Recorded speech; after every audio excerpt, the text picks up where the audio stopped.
Economics Explained has a video called Has Japan Mastered Economic Stagnation? And it's called How to Give Up. Japan was once expected to become the largest economy in the world. From the aftermath of the Second World War, a concentrated rebuilding and industrialization effort made Japan the first advanced economy in Asia, and in the decades that followed, a combination of legendary work ethic, a strong industrial focus, and technological advances made it the second largest economy on the planet. For a while, the relatively small islands were within economic striking distance of the much larger and much more populous USA. Even to this day, movies, video games, and other media in the semi-dystopian cyberpunk genre heavily feature Japanese companies, text, and iconography because, for a long time, it represented people's expectations for a future where advanced Japanese companies would rule the world. What we actually got instead was a bunch of California tech businesses, which doesn't feel better, but anyway, the point is that the expectation for Japanese dominance permeated everything. Now, of course, that future never came. Japan's economy has been stagnant for close to 4 decades now, and far from being the world's largest economy, it's recently lost its place on the podium altogether to that other post-war miracle. Today, it's currently making headlines for the declining value of its currency and that week last year where it got cute and teased blowing up the global financial system. Japan's rise and plateau have captivated the entire career of countless economists, all trying to figure out exactly what went wrong and what can be done to fix it. But after so much time, it might actually be more important to ask if this is even a problem at all. Japanese people still enjoy a very high quality of life. They don't have the same problems that we do with unaffordable housing. They have some of the highest life expectancies in the world. The cost of living has been more sustainable. And despite their reputation for overworking, they're actually now putting in fewer hours than a lot of countries in the West.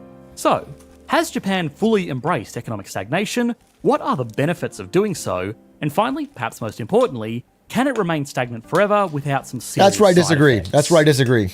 InVideo AI launched V3, which... Check it out, V3 in Video AI. This is like for creators. It's like a thing that automatically edits your videos. This is a great way for me to fire my editors. Production costs. Click the link in the description to check out InVideo AI V3. In 1985, the US, France, West Germany, the UK, and Japan met at a 5,400 square foot luxury hotel in New York City to finalise a joint agreement aptly named the Plaza Accord. The Plaza Accord. The same name. And whilst most of these agreements seemed amicable on the surface, with world leaders sitting for the ritualistic photo op, the fact of the matter was that the US had become increasingly concerned over the growth in these competing nations, specifically Japan, and without hindsight, they had reason to be. Fearing the manufacturing power coming from the East, a deal was struck between the 5 nations where the USA would artificially lower the value of its own currency to make itself more competitive and, more importantly, Japanese exports less competitive. Obviously, this was a great deal for the US. If an American car dealer now wanted to purchase a Japanese vehicle, they would have to exchange their US dollars for an artificially higher price yen, ultimately losing prior incentives to buy foreign because now they'd be paying more. So why would Japan, an export-dependent country that was suspected of possibly eclipsing everyone at the table, brazenly bend the knee to such an unorthodox request? Well, the short answer to this is that they weren't stupid. Of course, Japan knew that signing off on the agreement would hurt their export-led economy. However, they also understood that harming their symbiotic relationship with the West with a passive trade war would ultimately hurt them more. After all, the US was providing food for Japan's growing population, along with resources to increase output, while Japan was using these necessities to produce affordable consumer tech products. It'd be nice if people could just eat their old pair of headphones when the fridge is empty, but without mincing words, Japan only had 2 options: potential hunger and decline, or a manageable foreign exchange shift. Plus, at the time, the Plaza Accord appeared to benefit both parties. American manufacturing became more competitive, while the Japanese yen's rise in value made them rich, allowing citizens to go on a massive spending spree buying trips, real estate, and even US companies. Sheesh. However, by 1997, in the wake of the Asian financial crisis, the party in Japan, packed with billion-dollar expense accounts, major stock investments, and real estate speculation, came to an abrupt end. Since then, robotic weighted novelties aside, the economy of Japan has gone from an economy of the future, 20 years ahead, I don't think it's AI footage, I think it's stuck like in its stock glory days, footage. arguably 20 years behind the same countries that once feared their rise to prominence. And while there is no single explanation for why this happened, there are some causes that really stand out. Causes that paradoxically helped them to succeed in the first place, as well as an argument for how they essentially embraced their current situation. Outside of the boom preceding the Asian financial crisis, Japanese society had a long history of risk aversion, which isn't necessarily a bad thing. Plenty of countries do the opposite and pay the price. But what makes this uniquely Japanese is the reason they chose not to take risks in the first place. Putting it lightly, the country has a reputation for perfection, to the point where it's become a widely accepted stereotype. In most of their practices, whether it be food or the countless katana smithing videos on YouTube, a lot of its people spend years specialising in niche fields to provide the best possible product or service, and business is no exception. This meant that when every Japanese person smiths a katana as part of their daily routine. Nearly impossible to even get out of bed in Japan without at least starting the bellows to create a new katana. the market crashed, people all over the country were It's their one-a-day quest. This yeah. shake-up reinforced the fears of going against the grain to be an entrepreneur. The vast majority chose to play it safe, getting a salaryman job, something considered more stable and respectable. Moreover, even if someone does decide to make their own way, desiring to start their own business, the amount of hurdles a hopeful has to go through to... Conversely, every American eats a burger every day. Oh, that one's true. I had my daily burger. I did my part. You think katanas made in a day, stupid gaijin?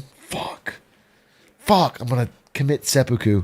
Make that happen, obtaining registration, seeking approval from the Ministry of Justice, tax officers, and potentially multiple government barriers leaves little incentive to try. This has meant that Japan, which was once synonymous with technical innovation, has fallen well behind places like Silicon Valley, Seoul, and Shenzhen. In the early 2000s, saying an electronic gizmo was Japanese was basically the same thing as saying it was some crazy piece of cutting-edge technology. Today, they don't even market competitive smartphones, the singular piece of consumer technology that's basically rendered everything else they used to make obsolete. A lot of this is purely down to a lack of innovation, Sony and the went lack of dumb. innovation is down to people who don't... 90s, early 2000s, Sony went different. Yeah, they did work. They did go crazy. Yeah, they went crazy. No, I mean that whole cancel culture and you know, it's trying to stop freedom of speech and What? Elon, are you talking to me? in general, infringe upon people's personal freedoms. You know, they just want state control. Where State the control fuck's what you that say. playing from? They want to, you know, take away your guns. Dude, that was funny because it actually timed with what I was saying. I said they went crazy, and he's like, yeah, they did go crazy. That shit's base. Japan better not take my fucking guns, Elon. want to take the risks of innovating. The World Bank Ease of Doing Business Index ranked Japan 29th for how easy it is to start a business. Now, that's not terrible if regulations were the only obstacle. However, there are additional barriers that make this ranking a bit more challenging to escape, especially for foreigners, specifically their national language. For better or worse, English is the de facto language of business, and Japan simply doesn't make it a priority, believing, at least to an extent, it would mean abandoning tradition, with rough estimates suggesting only 15 to 28% of the population is able to speak the language, 8% speak it fluently. Dude, it's fucking true. All right, if you go to Seoul, Korea, and you can't speak a word of Korean, you'll basically be fine. I spent like 4 semesters studying Korean, then I got to Korea and it was like, I don't need it. A ton of people speak fluent English, way better than I speak Korean. The signs are in English and Korean. The songs are in English and Korean. The chorus to every song in Korea is like, hey, baby girl. It's like it's in fucking English. Like I could just sing the choruses, dude. But in Japan, it's way more difficult. Way more difficult if you don't know the language. You can obviously do it. There's tourist built stuff, but like if you want to do anything that's not touristy, it's way harder. Especially like outside of Tokyo. Like if I went to Kyoto, it was way harder. Fluently. Of course, not only is this a hurdle in the realm of basic international business cooperation, but most modern technology tends to be developed in English, and it's easier to reach global adoption if it's done in English first. All of this is to say that Japan is culturally resistant to change, and historically, the only moments where there have been significant levels of change is when they were forced to adopt to massive societal shifts and threats. Not to mention their long life expectancy mixed with low birth rates means that people are old, and this isn't a great recipe for a possible tech revolution anytime soon. For a country that once became one of the richest in the world almost solely from these advancements, this situation might seem a bit bleak. But this is only because many promote the idea that a stagnant economy is a bad economy. Popular figures like Lawrence Summers, Paul Krugman, Robert J. Gordon, and others have made suggestions in the past that such a slowdown for an advanced economy can be institutionally lethal, resulting in high unemployment, low wage growth, fiscal strain, and all of the lovely public unrest that often follows. And yet, Japan appears to be the perfect counterexample. Its economy has not seen sustained growth for over 3 decades now, and at least on the surface, it hasn't collapsed in on itself like those pessimistic economists would expect. But the question is, why? Perhaps it's not stagnation that's the problem, but rather how a nation's economy confronts it. For starters, Japan has had very low levels of inflation, in part due to their cultural resistance to change. In the past, businesses have had to issue public apologies for raising their prices, so there is the general consumer expectation that prices stay the same, which is both a good thing and a bad thing. We'll get to the bad later, but it's a good thing because it's meant that even stagnant wages have been able to maintain purchasing power domestically, something that has allowed businesses to avoid the wage increases seen in other developed nations. In part, this has led to extremely consistent job security, with 87% of people aged between... This would go so dumb with like a Tokyo Drift style race right through the middle of it.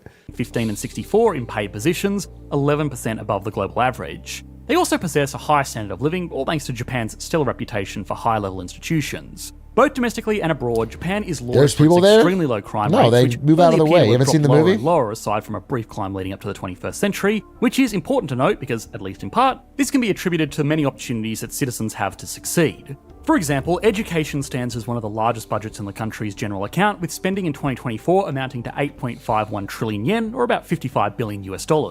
And while spending using the US for comparison isn't an indication of a lot of progress, Japan consistently gets a return on its investment, often leading in critical areas of study. In other words, they've proven that they can do a lot with far less. Okay. Of course, the country has a reputation for its intense work culture, with people routinely doing nothing but going to the office and sleeping. And while that definitely does happen in some companies, at this point, it's more of an over-reported myth than a common reality. In fact, they now put in fewer hours annually than US workers. Lazy Japanese, I've been saying it. Work a lot of unreported overtime, so take these figures with a bucket of salt. It's all pretty speculative. Regardless, the stagnant Japan has also seemingly solved one of the other major issues plaguing almost every other advanced economy in the world today: affordable housing. Wait, what was the bottom one? Germany? Lazy Germany. Canada was the same as America? All pretty speculative. Regardless, the stagnant Japan has also seemingly solved one of the other major issues plaguing almost every other... I will say, actually, you know what this is from? It's not from working less hours like in a day. Maybe even they work more or more consistently. The reason Germany's hours per year is lower is because they have fucking 900 bank holidays. They have so many fucking holidays. They take like 2 weeks off for a fucking holiday. They take all of August and September off. Bro, it's crazy. Dude, I had to work with the German NVIDIA branch on a lot of things. And it would just be like, yeah, we're out of the office for this week and next week. And next month. I could probably, yeah, we could meet about this in like 2 months at 2 p.m. So take these figures with a bucket of salt. It's all pretty speculative. Regardless, the stagnant Japan has also seemingly solved one of the other major issues plaguing almost every other advanced economy in the world today: affordable housing. For most developed countries, real estate is the defining economic problem. Young people around the world have all but resigned themselves to the fact that they won't own their living space for the foreseeable future. In Japan, this is a foreign concept. Even in Tokyo, with no expectation of future growth, homes are seen as consumable items like a car, not as an investment, so people don't really hype them up. The one important caveat to this is that Japanese homes by Western standards are incredibly small. I mean, you know, just to put some context to that, Japan had one of the largest real estate bubbles in human history. At one point, the land in and around the Imperial Palace of Japan was worth more than all of California. So, you know, it had a massive explosion like that led to what is now a 4-decade-long economic stagnation. So, yeah, now they have this lower real estate prices but it's not without cost. It's not like it wasn't like a brilliant idea they had. What if we just didn't treat housing like an investment? It's like this was forced on them. So if you want a Western-style home in Tokyo, it's still going to be expensive. And before anyone assumes that a Japanese citizen can just start buying everything up to create a massive amount of assets, Japan has actually done something to prevent that from spiraling out of control: the inheritance tax. As an older nation, the country has created a tax of wealth passed down from one generation to another, which can range from 10% all the way up to 55% depending on how much is received, and this includes Japanese assets held by people who don't live in the country. The laws have changed slightly over the years, but the threshold has remained largely the same since inception. This can be a really great thing, especially for a stagnant economy, because it ensures that people who are trying to move up in the world have a chance to do so. For most of human history, the global economy has been largely economically stagnant, and without a growing pie, lords passed everything to their children, and peasants remained just as poor as their great-great-grandparents because all of the land and assets had already been taken.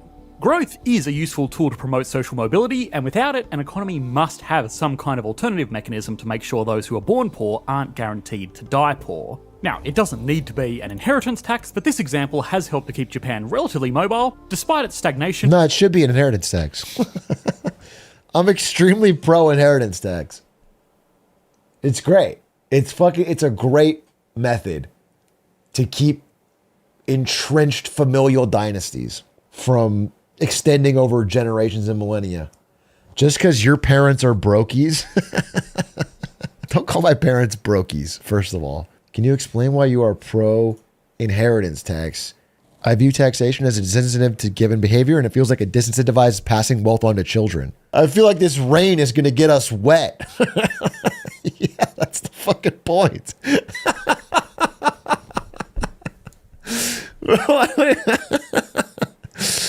Yeah, dude, that's the fucking point. That's the entire purpose. That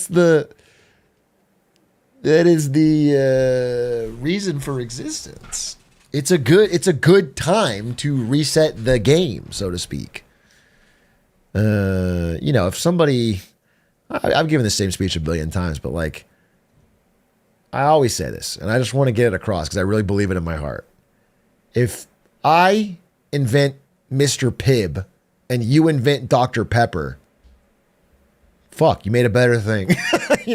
You get more money than me. That's fine. That's fine. You made a better product or service. People want it more. You make more money. That's fine.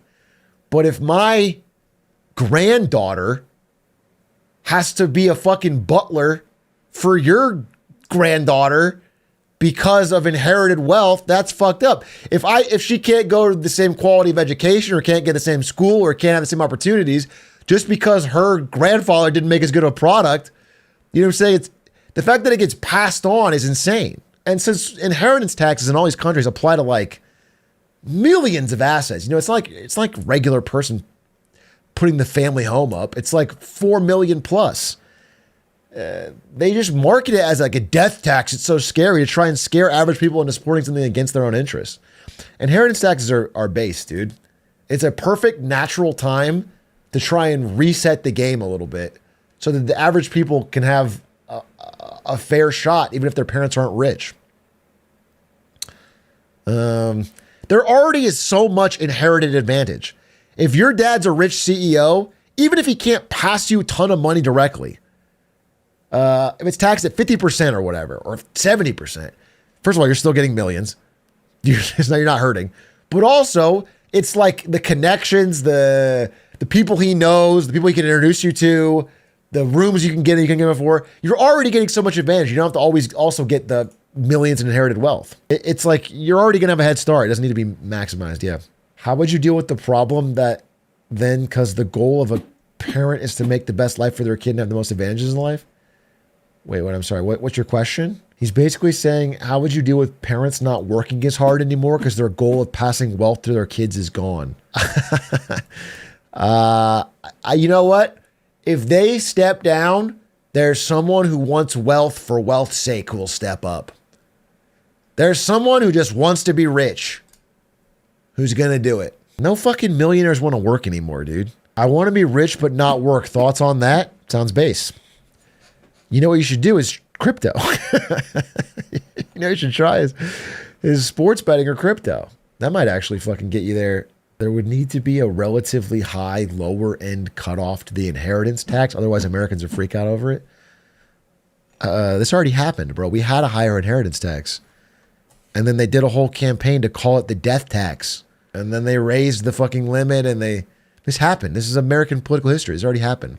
But yeah, the debate is not whether or not Americans would freak out over it. The debate was whether it's a good idea. I think it's a good idea. I'm pro inheritance. And I'm trying to, I use the Mr. Pibb example to make it, I want to make it appealing to regular people. I want to explain why I'm for it.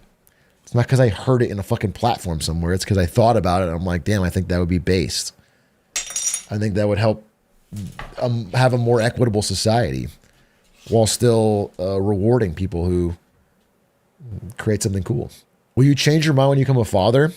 Do I want to have a spoiled, lazy, rich kid who doesn't want to do anything with his or her life because they're hoping that I pass all the money to them? Yes, that is what I want. No, I'm not going to change my opinion. I think it'd be cool if a kid, I mean, I don't have enough money. I'm not changing anyone. I'm doing well, but it's not like I'm got a generational fucking wealth where I don't have to work again. $5 million a month is a lot though? Nah, it's nothing. Yeah, do I make $5 million a month? Sure.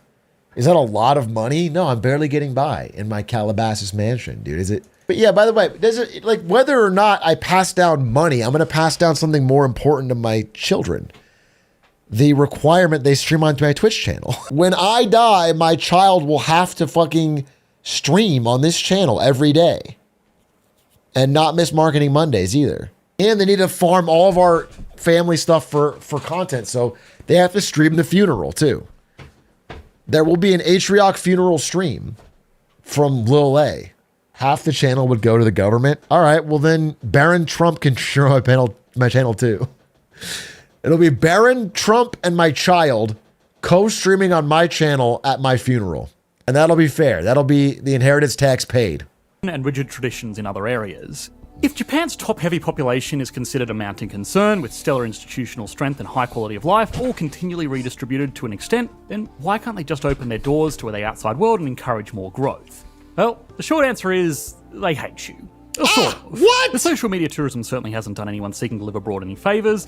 The answer is a bit more complicated than that, and once again, there is a lot of nuance to this. Historically, any time Japan has accepted outside assistance, it hasn't really gone in their favour. Bad trade deals and complicated historical relations have left a bad taste in their mouths when it comes to accepting outsiders. It's almost hereditary. It's a delicate subject, however the bottom line is that they have a very rigid cultural norms that they do not wish to jeopardise. Moreover, given the crises witnessed in other countries at this time, unfortunately economies are realising that immigration alone isn't an economic cheat code. But this brings a much larger issue to the table. Japan is just one example of what will most likely happen to the rest of the world economically. In other words, they aren't the only nation with an ageing population or confronting a slowdown. They aren't even the worst. As our own economies age, we might need to realise that our growth will slow too, and that's why it's important to talk about how stagnation has been a burden for a country like Japan, even with its institutional prowess. Because whether we like it or not, plenty of other countries are waiting in line. Yeah. In the case of Japan, there are some clear side effects to its resistance to change, particularly in business. It's true that the vast majority of those capable of working in Japan are employed, and companies do tend to hold on to workers, giving them something to do instead of firing them. Yeah. And on one hand, this is great because most workers don't feel the same at-will employment pressure witnessed overseas, but on the other hand, it also means that a lot of people are essentially doing busy work that other countries have since automated. Based. This in turn has been very harmful to Japanese productivity as a whole, making their broader situation even worse.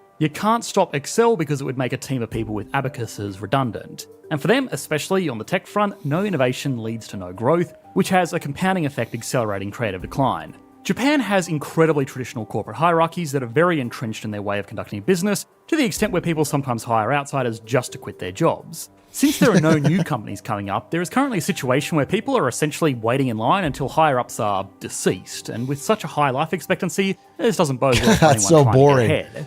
This really puts more than just the country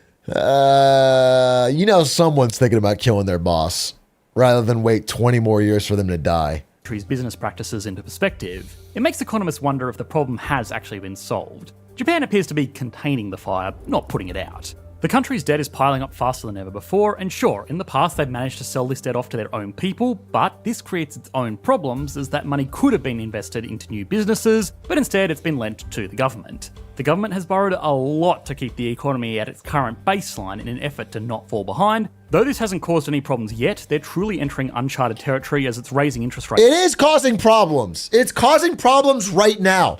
Listen, think about it like this. Let me try and explain this. I want to more simply. There's like a metaphor, okay? Imagine a bathtub, okay? A bathtub. And this is the bathtub. And there's the drain right at the bottom, okay? Imagine a bathtub and it's draining okay, imagine wherever the water level is at is the price of, it's like the price level. Okay? So if the water level goes up, that's inflation. If the water level goes down, it's deflation. Prices are ding. Okay?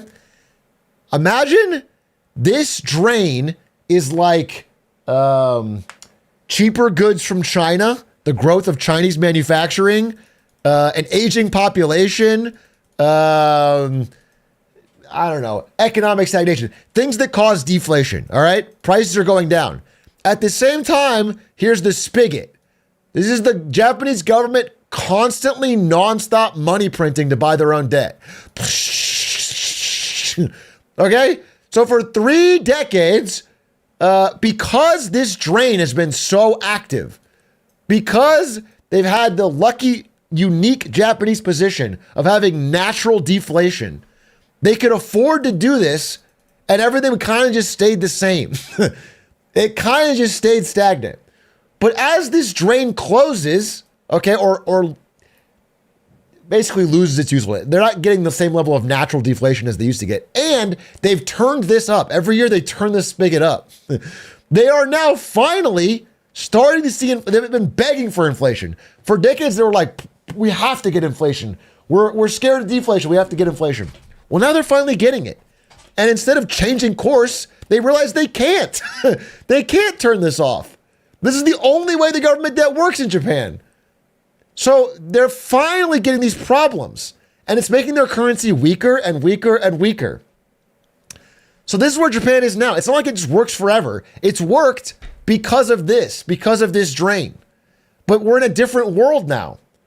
And they can't change this part of it. They pretend like they can, but they can't. So this is the long-term consequences of basically monetizing your debt, which is what it's called when you print money to buy your own government bonds. It works for a while, but they're clearly starting to see pains about it. And obviously, they don't have social unrest the way other countries do. Japan is more organized, but people are getting upset there. People are getting mad at the weakening value of their currency, the ever increasing amount of tourists showing up to like with higher incomes they're turning into like a tourist service economy. Doesn't America print money for their debt? It's called quantitative easing. We don't currently do it. We have done it, but we're not doing it right now. We'll probably do it again. Next downturn, we'll do it again. I talk to randos when I go to Japan. They aren't happy. Yeah, exactly. Listen, the unrest in Japan is building. People they don't respond to it as like viscerally and crazily as we do in America. They don't have the reactions we do. They're not as polarized. But they are upset. Things are seemingly in a bad direction there. They're not happy. So it's like this video sort of makes it out like they figured out this perfect thing to like easy flat growth. That's not really the case. They just took advantage of structural deflation to print as much as they fucking want and prop everything up. But it's not a long-term perfect plan that does. You can't free lunch it forever. Hopefully that helps explain what's going on in Japan. I mean, it's fascinating because Japan is like I think the wisest thing that video said was Japan is the model or the example that other countries, Europe, America, everyone can look towards and see what's happening. The road we're headed down, with larger and larger debt to GDPs. Like the beta test server, yeah. A lot of people in Japan are getting mad at politics and the way governments run. They haven't really been like that in the past. Yeah, exactly. What I'm saying is like, slowly all at once. The problems are there now. They finally got the inflation they've been begging for, and people hate it. And they said, okay, the way they phrased it was like, okay, once we finally get inflation, we'll stop printing. Inflation happened. They haven't slowed down at all. The debt's only increasing. It was always a lie. It was always a lie. What if they hide the money and pretend they didn't print it? If you had an economy with $10 and 10 apples, okay? Maybe it's $1 per apple, all right? Right, maybe. And if you in secret print 10 more dollars and hide it and don't use it, then yeah, nothing happens. It's not like the mere act of printing is the problem. It's once you take those $10 and buy some apples with the for the government or for whatever, introduce them into the economy, then all of a sudden, eventually that gets out into the world, gets into trade. You have $20 chasing the same 10 apples. The price of apples goes up. That's just there's just more money chasing the same amount of actual real goods. So the money's not real. It's just it's a measurement. So it's not, I think some people think like printing money causes inflation because someone reads the news and goes, oh, they printed money, I better raise prices. That's not what happens. The government just introduces money into the economy, and because there's more dollars chasing the same amount of goods, prices naturally raise. Is UBI impossible then? No. See, people talk about UBI like UBI is impossible if you are printing the money for UBI. If you print a bunch of money and give it to people to buy stuff, that obviously won't work. Prices will raise. But if you're taxing people, if the money comes from taxes, it's closed loop. You just take somebody's money and give it to poor people. It's the same amount of money, same amount of goods. That's not inflation. But you have to fund UBI with taxes. You can't fund UBI with like, well, we're not going to tax anybody. We're just going to print it. What's stopping corporations raising prices with UBI? Corporations, listen, the whole concept of like greedflation is very silly. It's very silly. It's because companies are always greedy.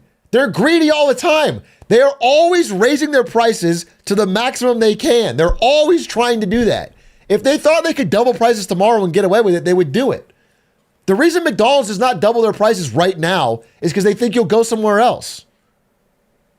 That's the reason that they're trying to bring prices down right now is because they're losing customers. People are mad. They always raise it to the max that they can. So if there's no new money in the system, it's closed loop, and you give UBI to people, prices of some things will go up because there's things more people are buying. There's higher demand for certain things. But in general, the average price level won't rise, same amount of money. People will raise as much as they can. And if not, listen, if there's all these poor people with money from UBI, there's a million new companies that are going to pop up to try and make things for this market. Right now, if you want to start a company in America, it better serve the rich people. Like, you better make something that helps rich because they have all the money. But if you make it for poor people, they don't have any money to give. But if they had a UBI, there'd be a ton of competitors trying to capture this market because there's so much money to be had. You're assuming 100% logical actions? No, I'm not. No, I'm not. I'm assuming 100% normal human actions. What if you regulate prices at a federal level and charge penalties for selling at a higher rate? You are not the first person in history to think of this. It's called price controls. It's been tried quite a bit since Emperor Diocletian in the Roman, the year fucking 4. It's been tried a lot, okay? Generally what it leads to is lack of supply. So you get empty shelves, and it leads to black markets where you have to buy outside the law. You're assuming free market, though. Greedflation does happen with monopolistic companies. Again, calling it greedflation is where I have a problem with it. The companies are always greedy. The monopolistic ones can charge more because they have no competition. The other ones want to do the same thing, but they can't. It's not that one is greedier than the other. It's that they're all raising the price as much as they can. If you have no competition, if you're a monopoly, you can keep raising and raising prices, and as long as you have an essential good or service, no one can stop you. So the goal in that case is to do everything in our power as a government to break up that monopoly, to make it easier to start a business, do whatever you can to make more competition, to drive down costs for consumers, to increase choice, increase options, drive down costs. Thoughts on the book 0 to 1? I read 0 to 1 in my tech bro phase, 2014, just starting out at Silicon Valley, waking up 6 a.m., cold shower, read 0 to 1, start to fucking, the only thing that I really took away from that book is the idea of the blue ocean strategy. I mean, it's basically him saying, don't do a business unless you can make it a monopoly. Don't try to go anywhere where there's competition. That's a red ocean. It's bloody. There's too much. It's hard to make any money. It's choppy waters. Okay? It's too difficult to make a business there. Someone's going to copy your shit. No, he's like, in tech, what you should do is try to get a blue ocean where there's no competition, completely open. Okay? And you could totally dominate a new field. Like, for example, if nobody's doing music streaming, make Spotify or, whatever. That's not a good example because Spotify has competition, but try and corner a market so you can extract monopoly profits. That's the idea. Why don't all companies go to the blue side then? Well, that's the funny thing is that like in a functioning economy, there shouldn't be a blue side.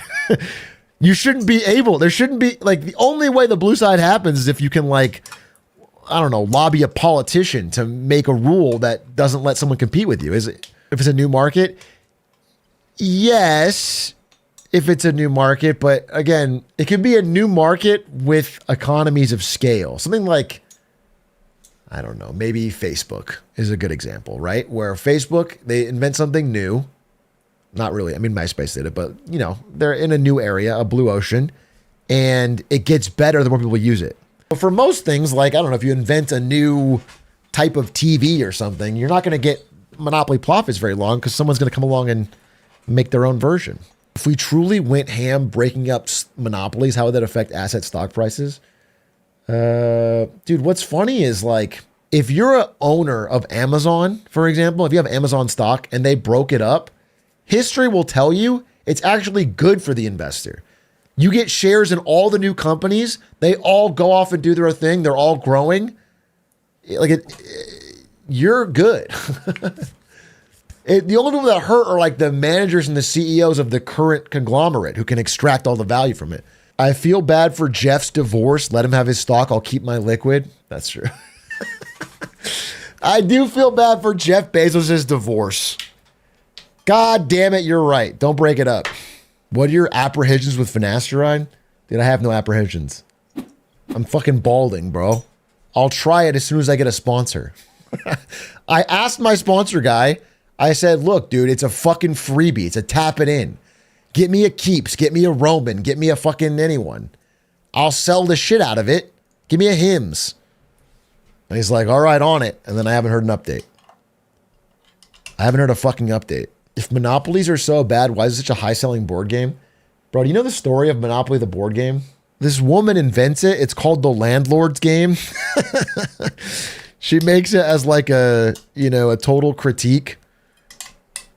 And then some dude steals it, sells it to Parker Brothers, and gets all the money. Calls it Monopoly. Just like how we did with Get to Work and that Roblox kid.